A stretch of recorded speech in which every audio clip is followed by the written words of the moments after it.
ضلع منڈی بہاؤدین کی top position holder community emergency response team قومی سطح کے مقابلوں کے لیے لاہور روانہ۔ District emergency officer engineer Imran Khan کی زیر نگرانی اور rescue safety officer Shaukat Ali کی زیر قیادت ضلع منڈی بہاؤدین کی بہترین کمیونٹی ایمرجنسی رسپانس ٹیم قومی سطح کے مقابلوں میں شرکت کرے گی۔ کمیونٹی سیفٹی انسٹرکٹرز عصمت جاوید اور افضال منہاس نے ریسکیو رضاکاروں کو عالمی سطح کی تربیت فراہم کی، جس کو بروئے کار لاتے ہوئے ریسکیو محافظ میدان میں اترے گے۔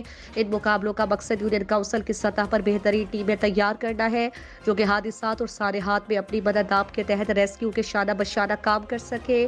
ان ایمرجنسی رسپانس ٹیموں کے مابین گزشتہ ماہ انٹرا یونین کونسل مقابلے منعقد کیے گئے، جن میں پہلی پوزیشن حاصل کرنے والی ٹیم کو قومی سطح کے مقابلوں کے لیے منتخب کیا گیا۔ District emergency officer engineer Imran Khan نے ریسکیو اسکاؤٹس کی لاہور روانگی سے قبل حوصلہ افزائی کی اور نیک خواہشات کا اظہار کیا۔ روانگی سے قبل ریسکیو اسکاؤٹس نے عزم کیا کہ دوران تربیت سیکھی گئی مہارتوں کی بنا پر انشاءاللہ مقابلہ جیت کر اپنے ضلع کا نام روشن کریں گے۔